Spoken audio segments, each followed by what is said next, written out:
everyone, and welcome back to Player One Start. In the last episode of Video Game Hunting, I found a horribly yellowed, very dirty Apple keyboard for an iMac G4. I picked it up because it was $5, and I wanted to see if I could try restoring this keyboard and getting it cleaned up a bit. I actually already have the iMac G4, but I was missing the keyboard for the longest time, and I was very happy to come across this item. This Mac was generously donated to me from a school district that was getting rid of some of its old computers. It did come with the Apple Pro mouse, which I am very happy about, but up until now I had been using this computer with just the mouse and a regular USB keyboard. It may not seem like it, but this computer could be potentially between 15 and 20 years old, and to my amazement it still boots up and works well. It's actually been a couple of years since I've gotten this out of storage and hooked it up, and I wanted to make sure that if I was going to restore this keyboard, I was going to have a system to use it on. And as you can see, this machine is running Mac OS 10.4.11. It has a 1 GHz PowerPC and is the G4 model, and I have installed extra RAM because it only had 256 megabytes installed, and I just happen to have a 1 GB PC 2700 stick of DDR RAM laying around, and it works with this model perfectly. When we get this keyboard restored, I'll come back at the end of the video and do some demonstrations.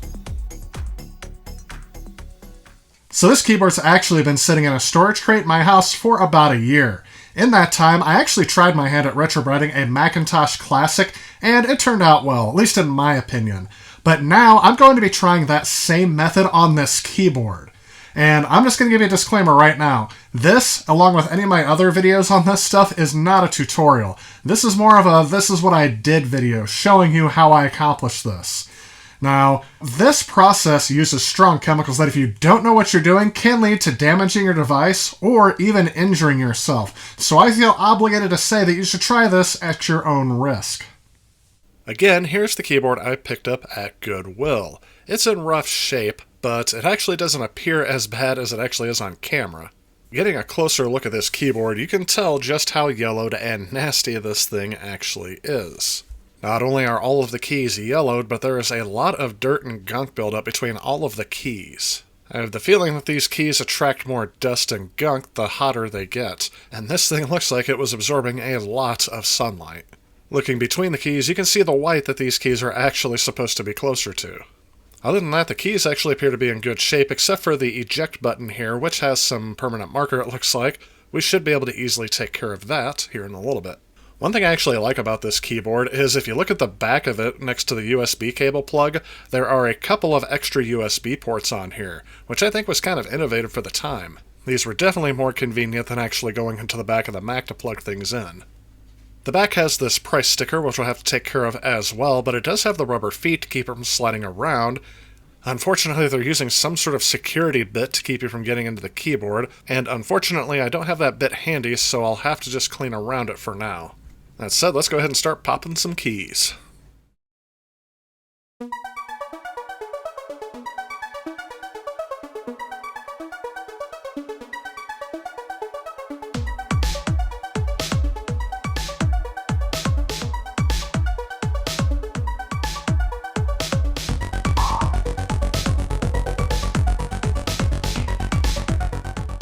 So I've been told there's no trick to popping off these keys, but then this happened. I probably was being too forceful, or maybe the keys have just gotten brittle over time, but this one just was trying to disintegrate when I pulled it off.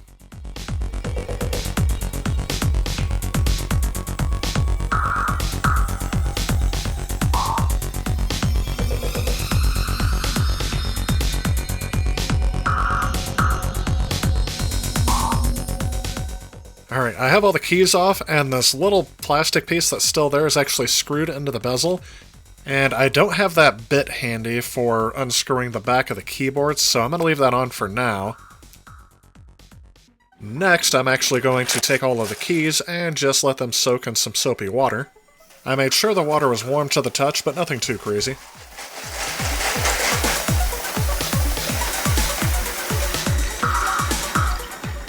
And I'm just going to let these keys soak for a little bit. While I do, I'm going to go ahead and get out some rubbing alcohol, and I'm going to start cleaning in between all of the key contact areas.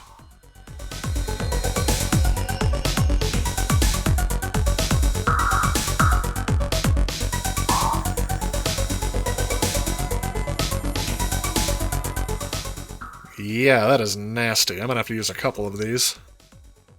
Fast forwarding a little bit, I ended up using some Q-tips as well to get between all of the vertical areas in the keys, as I couldn't really fit the cotton swabs on there and they kept coming apart.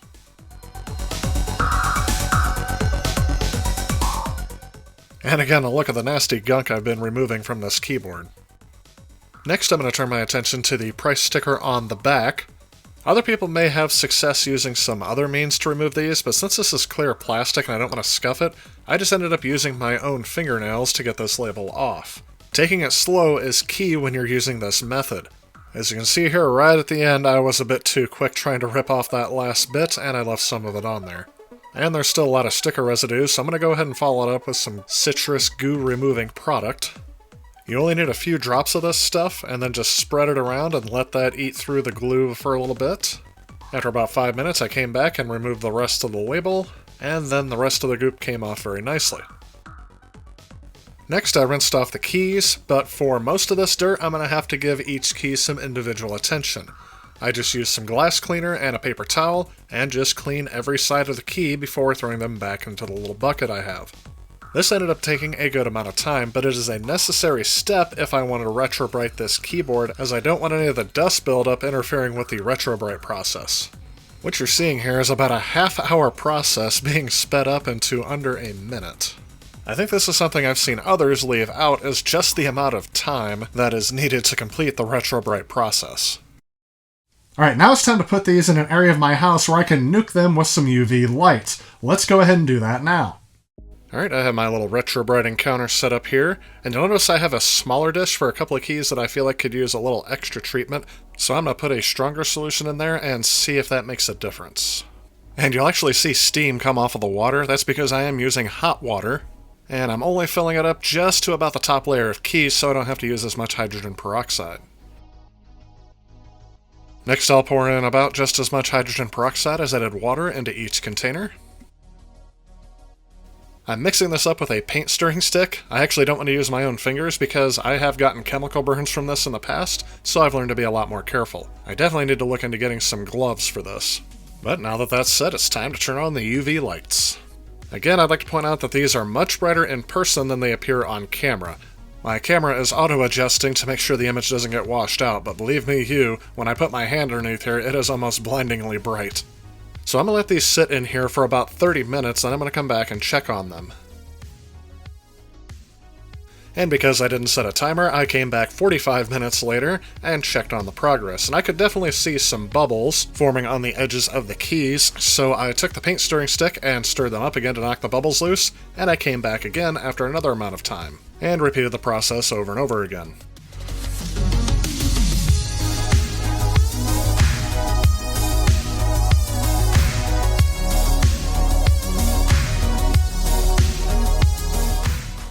Alright, it's been a total of 9 hours, and as it looks on camera, it seems that some of these keys have changed different colors. However, I assume that's the HDR filter in my camera, as when I turn the lights off, the keys all look the same color.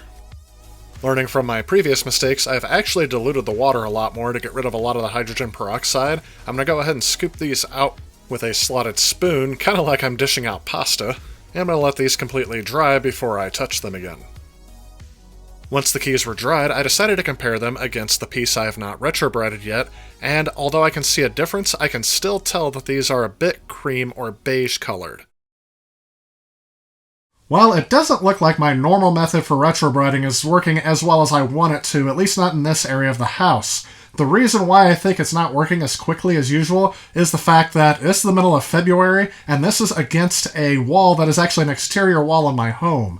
So it's actually not keeping the water as warm as I think it needs to be for this process to work. So to kickstart it, I decided to go ahead and try a different method that I've seen documented online. Now again, I could damage the plastic because what I'm going to do is I'm going to cut off the UV light and only apply heat. And to do this, you have to actually really tightly control how much heat is added to this because the plastic can melt. My goal is to get this around 160 degrees Fahrenheit, or you can see on the screen here how much that is in Celsius. And it really needs to be around this temperature because, again, I'm trying to avoid damaging my keyboard here. I really want it to be put back together, and I don't want the keys to warp. So let's go ahead and try this out, and I'm going to proceed with caution. With my oven, I decided to set it to the lowest temperature it would possibly let me set it, which turned out to be around 170 degrees Fahrenheit, which is around 70 degrees Celsius. I put all of my keys into a glass baking pan, and tried to lay them as flat as possible. This time I actually have the hex bit that I need to take apart the back of the keyboard and get this plastic piece off. Once I got everything apart, I went ahead and threw that in with the rest of the keys and added some warm water. In goes the hydrogen peroxide as before, and this time I decided to cover it with some aluminum foil, that way all the moisture gets trapped inside. As I don't want the water to get too hot, I decided to go ahead and set the timer for 15 minutes this time, that way I can come back and check on it. So around every 15 minutes to a half hour, I would repeat this process. I would check the temperature of the water to make sure it wasn't getting too high, I would stir the keys around, and then I'd put it back in the oven. 3 hours later, the results were staggering. I can already tell that these keys are much wider than before, and I'm very happy with these results. Again, after rinsing off the keys and letting them dry, now it's time to put the keyboard back together. I got a still image of the keyboard from the video footage I got before I took it apart, that way I can tell where all the keys are supposed to go. I actually had to rely on this diagram a bit more than I thought. I thought I knew where all the letters were on a keyboard, but apparently I don't when they're not there. This actually ended up being the most fun part of the project, was seeing this keyboard get put back together.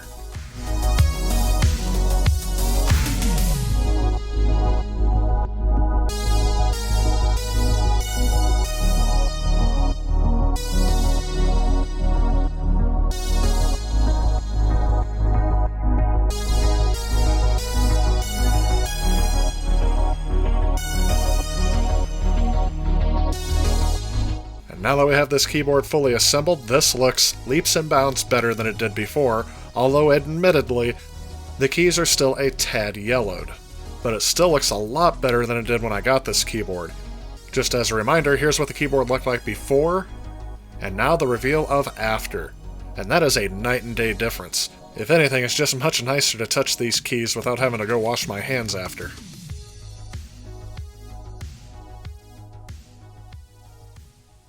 So if I were to do this project all over again, I would have just started with the oven and not even attempted it with the UV lights. And I think that would work with this project because since these keys are a lot smaller, I could fit them inside of a pan that fits inside of my oven. Now, one thing you may notice is that the keyboard is not 100% treated. It's probably about 95% there. It shows a little hint of yellowing. But I decided to take it out of the oven when I did because I noticed that it looked like the letters were starting to fade as well, and I assume part of that is due to the fact that I treated these keys twice within a week. But now it's time for the moment of truth. Let's find out if this keyboard actually works. This probably would have been good to do before I even attempted the RetroBrite process, but I guess live and learn. Finding the program where I can actually type in some information, and it appears to work. I decided to go ahead and type a couple of sentences, including, "The quick brown fox jumped over the lazy dog's back," as that is the standard phrase typed to test any keyboard. Haha! Success! I love it when a plan comes together. So now let's go ahead and try this keyboard on a couple of games. The first game I'm going to try is actually in honor of the late Regis Philbin, who hosted Who Wants to Be a Millionaire back during the time that these computers were out. I'm not sure this is going to work, but it does specifically mention OS X as part of its OS compatibility. Well, the installer's running, so that's a good sign. The background noise you're hearing is actually the fan for the CD-ROM drive, which I tried to filter out as much as I could, but didn't quite get all of it. Who Wants to Be a Millionaire? Kids Edition!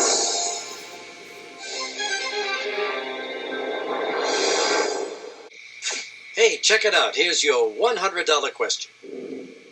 So yeah, this is fantastic, and I'm able to use the keyboard to select my answers with no problem. So it appears both the keyboard and this game are fully functional on this system. If you haven't seen these games, these were actually developed by the same makers of You Don't Know Jack, and they did a great job of porting over the show into this game. This is actually one of the few game show adaptations into a video game where I've seen the original host of the TV show actually be the host in-game as well. It was pretty easy, wasn't it? Let's see if your $200 question is more of a challenge. Sadly, I didn't get very far into this game, even though it's meant for kids, as I was showing how the lifelines are used because I just wanted to demonstrate a couple of things, and I accidentally chose the wrong answer. And yes, I will defend that to my dying breath. Choke. That's incorrect. No, duh is the correct answer. So much for the college fund. Of course, you're always welcome to try again. Take another chance on Who Wants to Be a Millionaire? Kids Edition. Strangely enough, the other game I have that works on here is actually $1 Million Password, hosted by Regis Philbin. Well, thank you very much. Hi, everybody, and welcome to $1 Million Password, a battle of wits, a war of words, and the right password could win somebody $1 million. And your time starts right now. This game is actually a pain and a half to play on here because it runs very slowly. You'll notice that this is the 2009 edition, so this game could have potentially come out 5 to 7 years after this machine was actually made. I noticed that the timer is moving at the correct speed, but the game is taking so long to load that you actually probably couldn't even beat the game because of how long it takes to process the stuff that's going on the screen. But I guess that's what you get for trying to run a piece of software from Real Arcade. So for now, these are actually the only games I have in my computer collection that will work on this device. I have some others that are a good candidate that may work with backwards compatibility mode, but since I don't have that set up yet and I'm out of time for this project, I'll have to save that for a future video. Oh, and before I forget, I do want to give those viewers on Patreon a special shout out for helping me fund this project. All of the materials you saw me use with the RetroBrite, the UV lighting, all that stuff, was actually made possible due to the funds I got through Patreon. So I do want to thank all Patreon supporters for that again, and if you are interested in becoming a Patreon supporter of the show, please see the link at the end of the video or in the description down below. That said, that is going to wrap things up for this video. Again, if you like what you see, please give this video a thumbs up, leave a comment down below, let me know what you liked about today's video, let me know what you'd like to see in the future. Again, I want to thank everyone so much for watching. Stay tuned because I have more content coming, and I will see you all in the next video.